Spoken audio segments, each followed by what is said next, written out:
Good evening. This is my mama. She has to be by my side, get nervous. Good evening, everyone.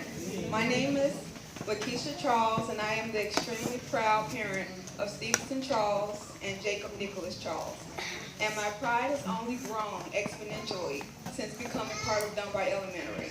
I am not only proud of my children, but I look at every child in Dunbar with such a sense of pride, respect, admiration, and awe at how these wonderful, bright, intelligent, and resilient students never let the negative talk about their neighborhood, schools, and upbringing deter them from striving to become the next doctor, lawyer, entrepreneur, technical developer, and yes, even one day, the president of this great country. Yeah. Every time I see them step through those Dunbar doors, I see our present learners walk in and our future hope walk out at 3:10 p.m. Dunbar has always taught the students of this school and the children of this neighborhood that they don't have to be a product of another person's stereotype. If anything, these children are creating a stereotype that is more fitting, which is the more challenging things become, the greater they are going to prosper because they had to work that much harder to get there. And to the principal, teachers, office personnel, custodial workers, and everyone in between, I want to thank you for working so hard and diligently to make sure our children shine. And not just until they graduate and leave Dunbar, but to shine and strive and work in their everyday lives. So I'm asking you as a parent, as a mother, and as a proud panda, please allow children to continue to shine bright at Dunbar Elementary. My favorite color may be green, but purple is my Dunbar creed.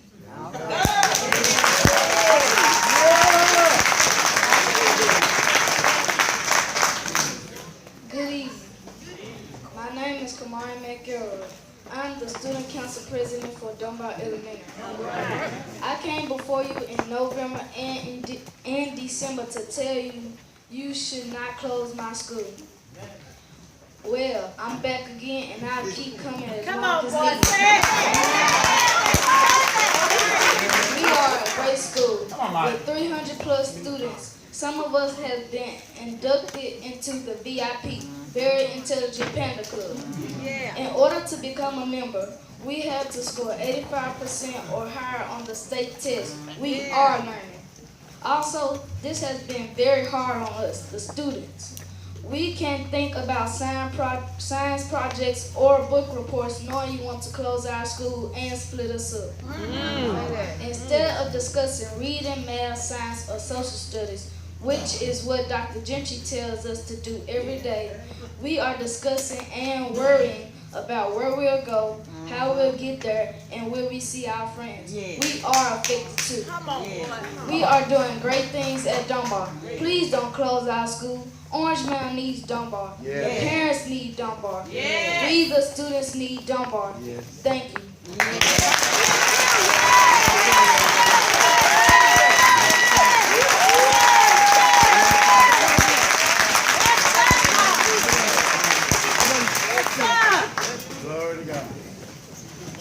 Good evening, Superintendent, board members, parents, teachers, and students.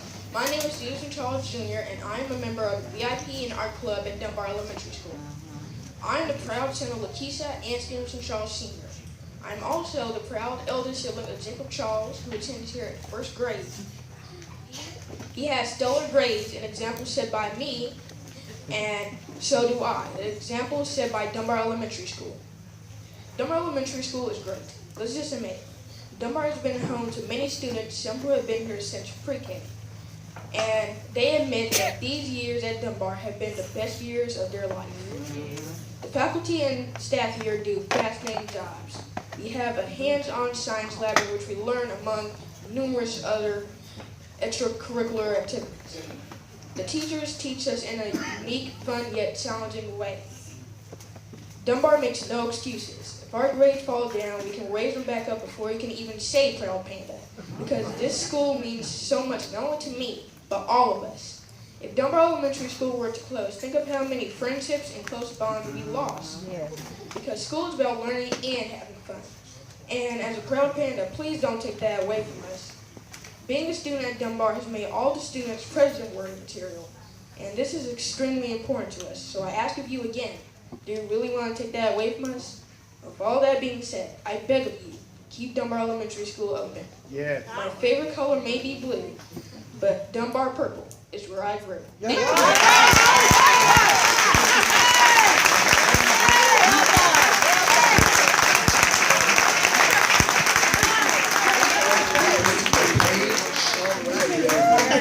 Jeff Jackson and Sarah Jerkins.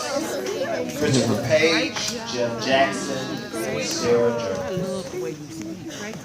We come to school every day because it is a fun and safe school. We have been committed to learning at Dunbar. You might as well leave. Dunbar is so more than just a school. It is a home. It helps our parents and the community. We love Dunbar Elementary. Thank you. We do too, baby.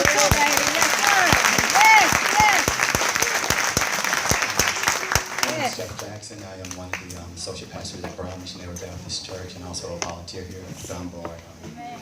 And I'm going to just speak on behalf of the children because I know we talk about finances, we talk about academics and all, but there's a social responsibility that we have as well to this community. And I want to speak on behalf of the children, and that being empathetic and putting on the shoes of the children. Because one of the things that you lose when you actually close the school is the hope. That's there's right. Hope, in other words, there's an expectancy that the kids have when they wake up every morning. They have an expectancy that they're going to go to school and they're going to see these teachers who teach them reading, writing, and arithmetic, but not only reading, writing, and arithmetic, but they also teach them, they become that surrogate mother and that surrogate father, discipline them, training and equipping them. And then you have their peers who actually give them a little fun as they are learning. And then you have the teachers, the principal, the wonderful principal that disciplines them with love and care. And so what that does is that gives them purpose. When the kids have hope, they have purpose.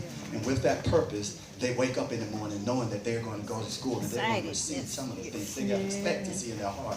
And so they're motivated to get to school on time. Yeah. And so what happens is when we close the school, they lose it all. They lose it all. They don't know what happens to the teachers that give them that love and that care. It's gone. What happened to their peers, their friends? They're gone. What happened to that principal who gives them that tender love and care? She's gone. And so now what they have no hope. And now if they have no hope, they have no purpose. And so what happens then, without no hope and no purpose, we talked about the crime. We talk about the crime. We talk about the teen pregnancy. We talk about the gangs and everything. That's because there's no hope and purpose.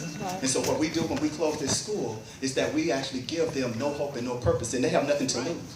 And when the kids have nothing to lose, then my goodness, they'll go out and do anything. And that's what's happening right now in our community. So closing this school will sow that seed into their spirit. Who am I? What purpose do I have? What hope do I have? Because they lose it all when they lose this school. And the worst thing that could happen at a time like this is for this Orange Mound community to lose this school. One of the positive things that are being sold into this school. One of the most positive things, and now it's gone. And now you have the children who are going to a foreign school trying to make sense of their true value in society. Thank you. Thank you. Thank you,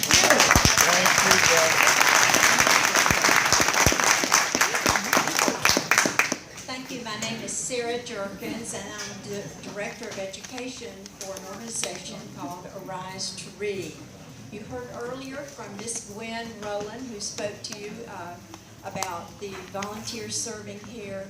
But I want to tell you that those people have made a difference in your second grade students. And that the second grade students, those are the students that we work with, and we partner with Shelby County Schools. We partner also with Central Church, who sends their volunteers here, and with this school to improve the literacy rate of the second grade children. In the last 2 years, that church has sent, along with some of you who have volunteered with them, they have served over 1,150 individual tutoring sessions with the second grade students, and it has made a difference. The difference has shown up in the statistics that they have, and the children here, last year, there were 50 students that were coached. and they were tutored by these 30-minute sessions individually so that they could improve their reading. They worked by memorizing the sight words that they must memorize. When they began to work in the fall, there were 14 of the 50 students who were reading on the Fryward grade level, were 200 or above. That represented 24% of the number of students that they were serving. But they worked with them all school year, and by the end of the year, those students, 80% of them, 40 out of the 50, were reading on Fryward grade level 300 before or above before entering the 3rd grade. Those people deserve a round of applause. That's awesome. Yeah.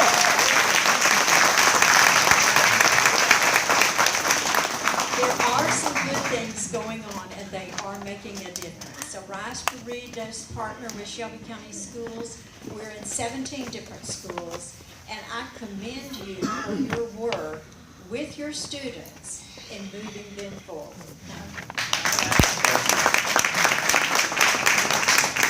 Tamika Cradler. First of all, they're much more likely to drop out. They're much more likely to be involved in things that are not productive, and it's just not a good scenario. So when we sit down and look at all the data, I'm gonna share this data with you, but I don't want it to just be about data. I want you to hear my heart when we start talking about data. So when we sit down and make decisions, we're thinking about all of that. And if I had a blank checkbook, what we would do is we'd right the wrongs for decades. We'd have new schools in every inner city community in Memphis, but we just don't have those resources. So with that, I just want to share with you my rationale for the recommendation for why we have recommended that Dunbar be closed. Now, I will say to you guys that several school board members are here. I think you got Mike Cornell, who is your board member, who is in my ear all the time advocating for the school. So I want to appreciate Mr. Cornell. You guys probably should give Mike Cornell a big round of applause because he has really been open about making sure that we do the right thing. So with that in mind, what we want to do is we want to do this presentation, and then I know we're going to take questions and comments. And we've actually made some adjustments to our thinking based on the last round of comments. But ultimately, this decision is just a recommendation for me. Ultimately, the school board will